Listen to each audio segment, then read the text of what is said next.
नमस्कार दोस्तों, जुलाई 1947 के आसपास पूरे अमेरिका भर में एक बड़ी अजीब सी घटना घटने लगी और हर तरफ एक ही शोर था, that is alien alien alien and UFOs. बड़ी अजीब सी बात है, लेकिन उस वक्त पूरे अमेरिका में अलग अलग साइट्स पर अनआइडेंटिफाइड फ्लाइंग ऑब्जेक्ट अचानक से दिखने लगे थे, वो भी बड़ी संख्या में। अगर आपको नहीं पता कि अनआइडेंटिफाइड फ्लाइंग ऑब्जेक्ट यानी कि यूएफओस क्या होते हैं, तो हम आपको बता देते हैं कि हमारी दुनिया में, हमारी पृथ्वी के आसमान में उड़ने वाली कोई भी ऐसी चीज जिसे हम आइडेंटिफाई नहीं, कोई भी ऐसी वस्तु या उड़ने वाली चीज जिसे हमारे वैज्ञानिक और हमारी सरकारें भी नहीं पहचान कर सकते, उसे अनआइडेंटिफाइड फ्लाइंग ऑब्जेक्ट कहते हैं। दरअसल ऐसी जो उड़ने वाली चीजें हैं तो होती है ना, वो पृथ्वी पर मौजूद किसी भी उड़ने वाली चीज से मैच नहीं करती और इसीलिए इसे सामान्य तौर पर किसी बाहरी दुनिया से ना जोड़कर देखा जाता है, जैसे कि एलियंस, प्रग्रही वगैरह वगैरह। ऐसी चीजों को ना सिर्फ लोग बल्कि सरकारें और वैज्ञानिक भी आइडेंटिफाई नहीं कर पाते, और ऐसा इसलिए क्योंकि यह धरती पर मौजूद किसी भी विषय वस्तु से मेल नहीं खाती है। अमेरिका में उन दिनों ऐसी ही अजीबोगरीब चीजों को उड़ते हुए बहुत ही तेज गति से लोगों ने पूरे अमेरिका भर से देखा और यह घटना कंटिन्यू थी। यह बड़ी अजीब सी और इंटरेस्टिंग बात है कि यह वह समय था जब लोग पृथ्वी से बाहर की दुनिया के बारे में जानना चाहते थे। उन्हें इस बात को लेकर के दिलचस्पी थी उनके अंदर कि वो जानना चाहते थे कि क्या पृथ्वी के बाहर भी कहीं ब्रह्मांड में कोई जीवन है। मतलब सीधी बात, वो एलियन के बारे में जानना और सुनना चाहते थे। लोगों के बीच इसी क्यूरियोसिटी की वजह से कई सारी अफवाहों ने जन्म ले लिया और इन्हीं अफवाहों के बीच कई कॉन्स्पिरेसी थ्योरीज निकल कर आई। लोगों में अलग अलग तरह का अफवाह तो था, लेकिन लोग उड़न तस्तरियों के बारे में और जानना चाहते थे। और इन्हीं सब घटनाओं के बीच अचानक से पूरे अमेरिका में यूएफओ देखने जाने की जो घटनाएं हैं वो अचानक से शुरू हो गई। इन सारी घटनाओं की शुरुआत एक बेहद इंटरेस्टिंग घटना के साथ हुई, जिसमें अमेरिका के एक प्राइवेट पायलट जिसका नाम है केनेथ अर्नोल्ड था। उसने दावा किया कि शहर के ऊपर पहाड़ी के करीब उसने 9 चमकीले ऑब्जेक्ट्स को ना उड़ते हुए देखा, जो कि बहुत ही ज्यादा तेज गति से उड़ रहे थे। और उनके दावे के अनुसार इन सारे यूएफओज की स्पीड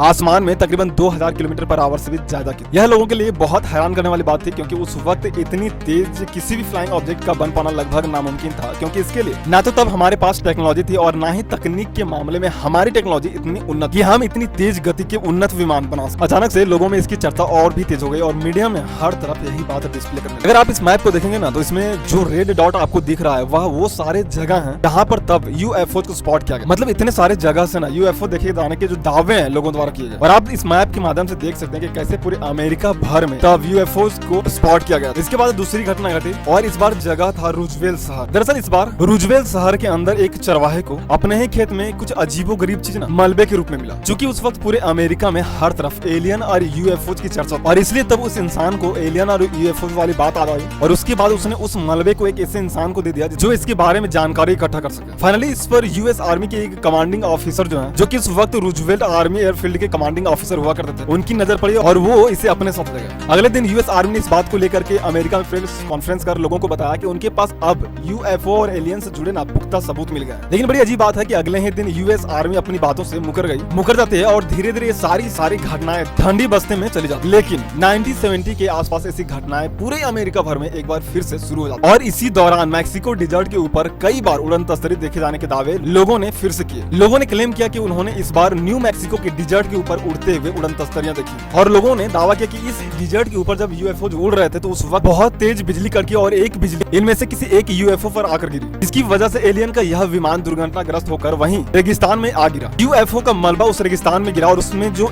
मौजूद थे वो सारे के सारे मारे गए। और इसके कुछ समय बाद यूएस में ही एक army of the Roosevelt incident के नाम से एक बेहद ही चर्चित किताब लिखता है, और इस किताब के माध्यम से वो जो आर्मी ऑफिसर है वो इस बात को लेकर के क्लेम करता है ना कि उस दौरान रूजवेल इंसिडेंट के दौरान जो हमें मलबा मिला उस रेगिस्तान में वह पृथ्वी पर मौजूद किसी भी चीज से मेल नहीं खाता था, जिसके बाद से इस घटना को इस पूरे घटनाक्रम की सबसे मजबूत कड़ी माना गया, जिसे द रूजवेल इंसिडेंट कहा गया। और ठीक इसके बाद लोगों द्वारा क्लेम किया गया। लेकिन इसी थ्योरी के बाद रूजवेल इंसिडेंट वाली जो थ्योरी थी उसके बाद बहुत सारे लोगों ने क्लेम किया कि इस बार जब रूजवेल में यूएफओ दुर्घटनाग्रस्त हुआ तो इस दौरान बहुत सारे एलियन जो उसमें मौजूद थे वो मारे गए, लेकिन इस दौरान भी कुछ एलियन जिंदा बचे थे और जिंदा बचे एलियन को अमेरिकी सेना ने पकड़ लिया। उसके बाद उन्हें बेहद सीक्रेट स्थान पर छुपा कर रखा गया ताकि अमेरिकी सेना और वैज्ञानिक ना सिर्फ इन एलियंस पर रिसर्च कर सके बल्कि इनकी जो टेक्नोलॉजी है ना उसे भी रिवर्स इंजीनियरिंग कर इतने ही उन्नत आन बना सके। अकॉर्डिंग टू थ्योरी यह सारी घटनाएं जहां घट रही थी, जहां एलियन कैद हैं, जहां एलियन टेक्नोलॉजी को रिवर्स इंजीनियरिंग किया जा रहा है और जिसके इर्द गिर्द सारे के सारे घटनाएं घूम रही हैं, उस बेहद ही सीक्रेट जगह का नाम है the area 51, the most secret place in USA. लेकिन यह घटना यहीं नहीं रुकती है। 1989 में रॉबर्ट लेजर नाम का एक व्यक्ति अमेरिका में सबके सामने आता है जो ये दावा करता है ना कि एरिया 51 के अंदर उसने एलियन टेक्नोलॉजी पर काम किया और इस दौरान उसने वहां पर यानी कि एरिया 51 के अंदर मृत एलियंस की तस्वीरें देखी।